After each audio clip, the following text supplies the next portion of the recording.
Hello everyone, I welcome you all in this video where we are going to learn about what are the precautions of income method.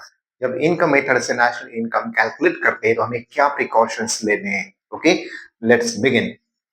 First precaution is transfer incomes are not included in the national income. Transfer income and factor income already हमें difference पता है. Transfer income क्या होता है? जो without providing any productive services हमें मिल जाता है. जैसे कि आपको पॉकेट मनी मिलता है, आपको कुछ गिफ्ट मिलता है, इसको हम नेशनल इनकम में कभी ऐड नहीं करेंगे. Okay, so transfer income are not included in the national income. Second precaution is income from sale of second-hand goods. Okay, income earned from the sale of second-hand goods are not included in the national income. Not included. याद रखना है, not included. Why? Because the income earned from that particular goods already calculated in the year in which that commodity was sold or produced. 4 साल पहले उस commodity को cell किया गया था, उसको आज इस साल में हम फिर से सेल कर रहे हैं, तो इससे क्या हो जाएगा? इनकम का डबल काउंटिंग हो जाएगा. तो उसको अवॉइड करने के लिए जो income from second hand goods को हम क्या करते हैं? काउंट नहीं करते हैं. ओके, नेक्स्ट है income from sale of financial asset like shares, debentures, bonds.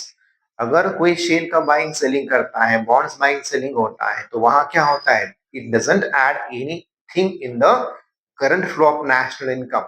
Okay, there is only transfer of ownership from one person to another person. मेरे नाम पर शेयर से किसी और के नाम पे चले गए, इससे नेशनल इनकम का फ्लो नहीं बढ़ता है. There is only change in ownership, तो इसको ऐड नहीं करना है. ओके, देन विंडफॉल गेन्स को भी ऐड नहीं करना है.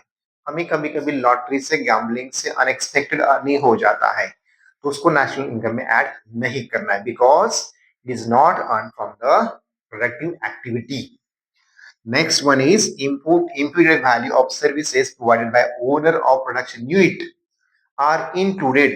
इसको इंक्लूड करना है बिकॉज ये प्रोडक्टिव पर्पस के लिए यूज किया गया सर्विसेज है. ओके, इम्प्यूटेड वैल्यू लेना है.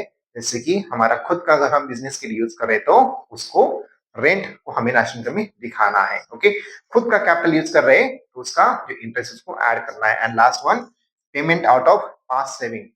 पिछले साल या 10 साल पहले कुछ सेविंग किया था, उसमें से अगर कब कुछ यूज कर रहे हैं तो उसको हमें नेशनल इनकम में ऐड नहीं करना है, because it doesn't add the current flow of national income. Thank you so much.